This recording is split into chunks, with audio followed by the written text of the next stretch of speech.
of paper. So the data which we had collected yesterday, I am using the same. So here it is. We have taken the thickness of different number of sheets. So I am just copying the data here in this table, and notice.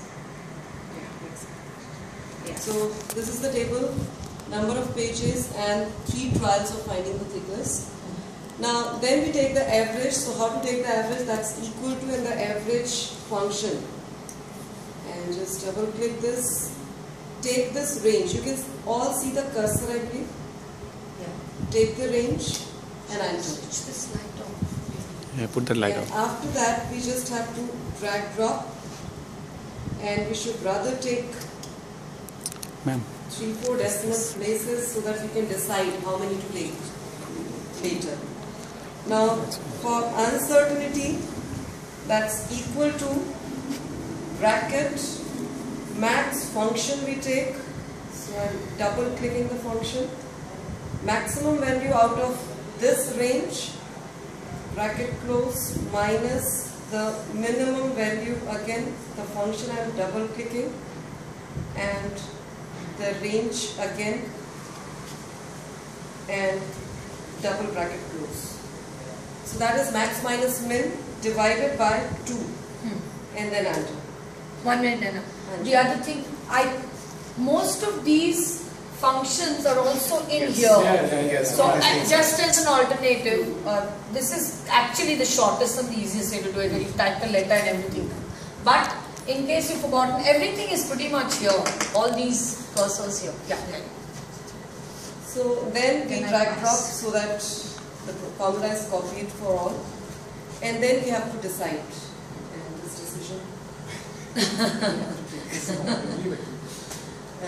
Is there decimal places also we can adjust, no? Whether we want to put it as definitely. Yeah, you can do numbers. Yeah. Go to numbers. The only thing is that what do we decide for this one is 0.2. In the general. Yeah, 0.2.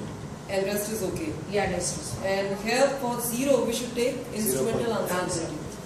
So here we are taking it 0.1 as the uncertainty, and then we decide upon this average. So this average should have only 1 decimal place, so we can simply write 1.6.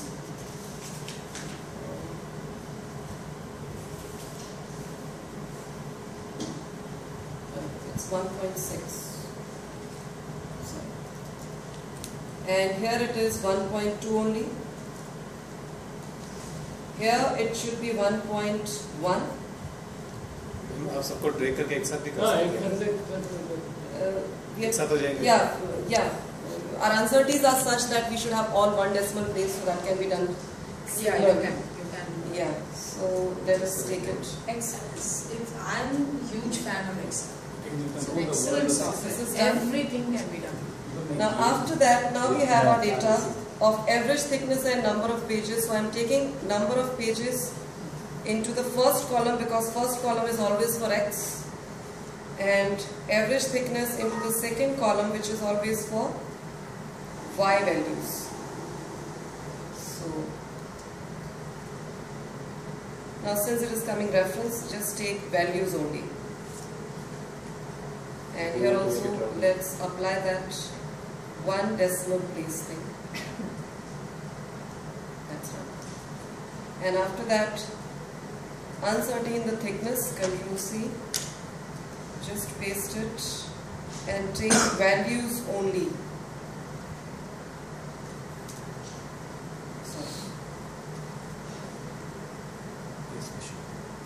Significant figures. Something like that. No, actually, there's a problem with significant figures. आपको पता बता जाएगा। कुछ और भी जाएगी। The values only we have to take. Yes. Then we take this number of pages and the thickness. We highlight this data, and then we go to insert, scatter graph, the first option, and here is the graph with us. And now we have to format this graph. For formatting, we use layout option in the chart tools. And here first of all the chart title, above the chart, and we write here thickness versus number of pages. And after that, coming to the axis title, the horizontal axis title, title below the axis, and we write here this is number of pages, number of pages. And number of pages, we have taken the symbol as N.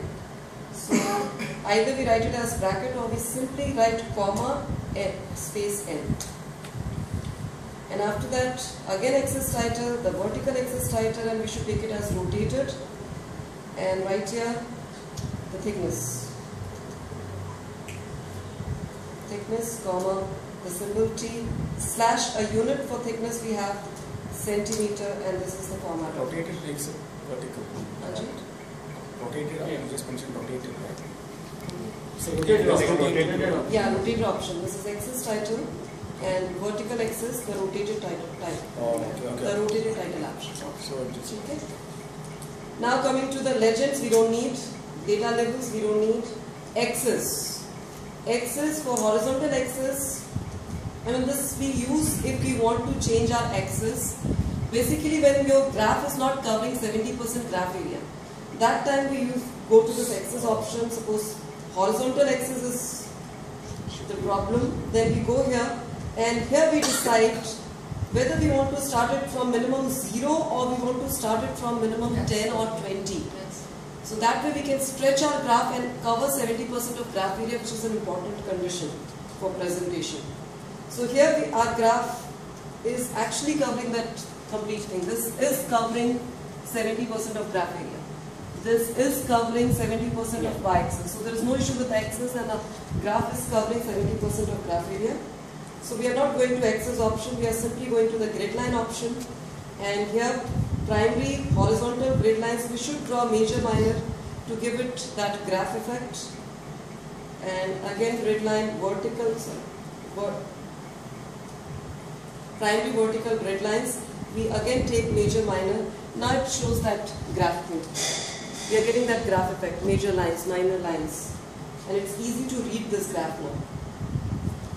Now these data points should be sharp. So again we click the data point, right click them, and then we go to format data.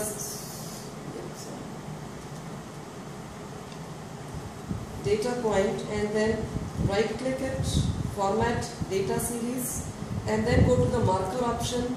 Better to take rounded ones. So here is the rounded, and size you can take 4 is a good size, visible also and sharp also. Now this is the size.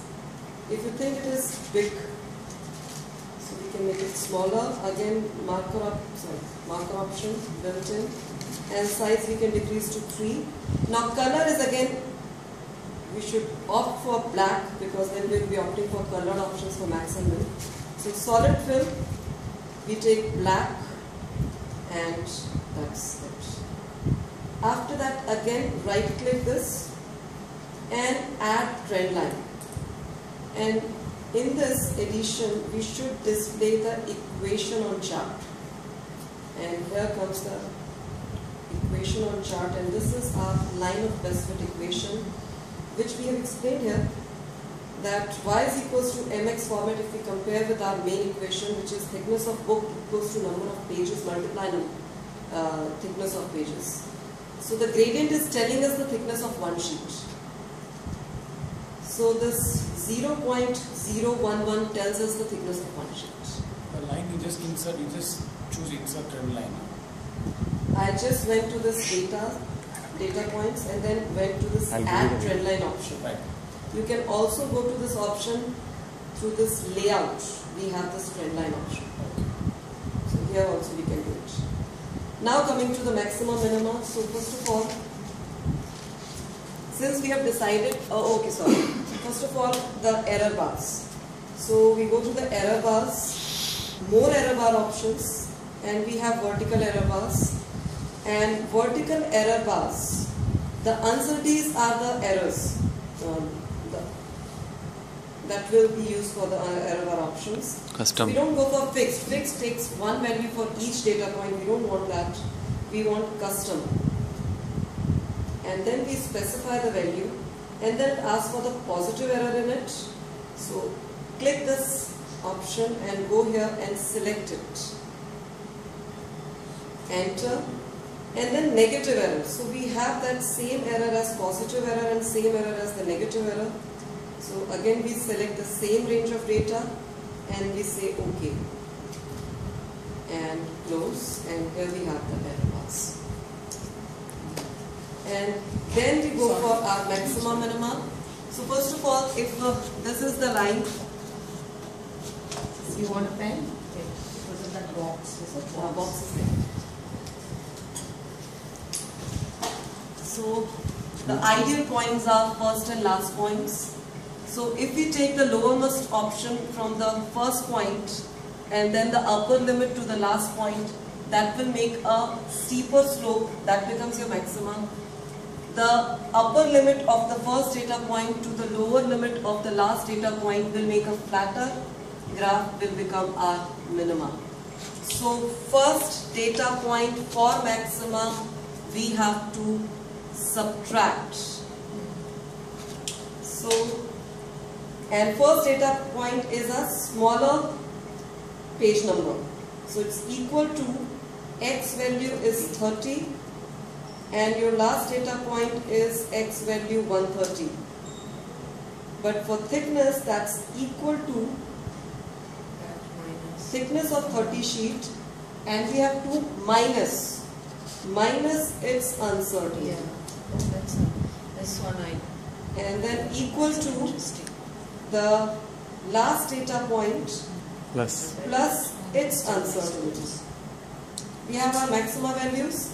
Likewise, we go for minima equal to U2. the first reading is 30, the last reading is 130, and then this is equal to, for minima we are doing addition with the first one. So addition with the first one. The first is 30 wala. So it's 0.4 plus its uncertainty equal to 1.6, which is the last data point, minus its uncertainty. So we have our data here. Now we have to plot it. So again we go to this graph area, right click, and we take select data. First of all, we edit the series 1. We take series 1, edit it and name it LOBF. And rest is okay. We have already done that. BF. So it's okay. Now we add. See, the series 1 is named LOBF now. Now we add our maxima line. So we are writing maxima here, and our x values for maxima are here, this, okay, enter, and our y values for maxima are this, enter, and then okay. You can see here we have two big red boxes saying we have got some problems. This is okay.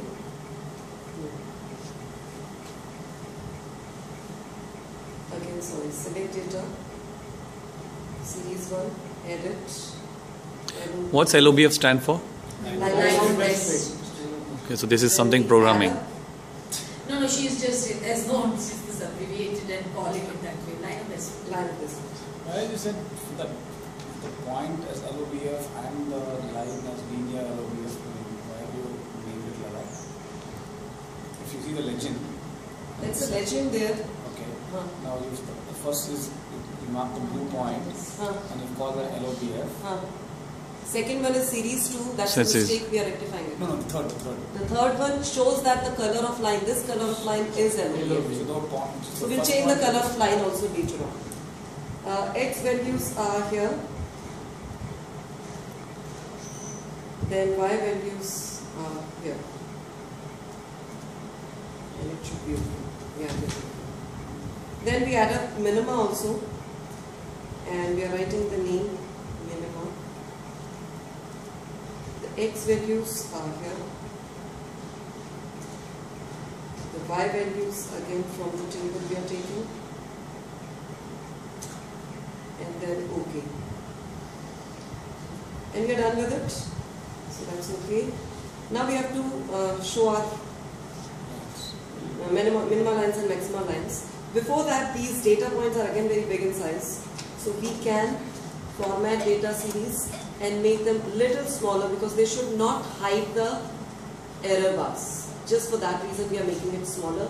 We'll still leave it bigger because then there are only 2 data points representing maxima. So let them be bigger in size but should not hide the error bars. So format data series, marker option, and we have used the built-in. We just have to reduce the size. And this is it. Now take this data point, right click it, add trend line.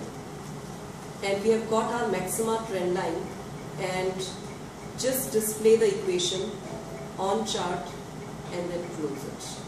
Just decide where to put maxima. I am putting it above LOBF, and then I am taking my triangle, which is my minima point, add trend line, and display the equation on chart, close it, and I am putting minima line below it.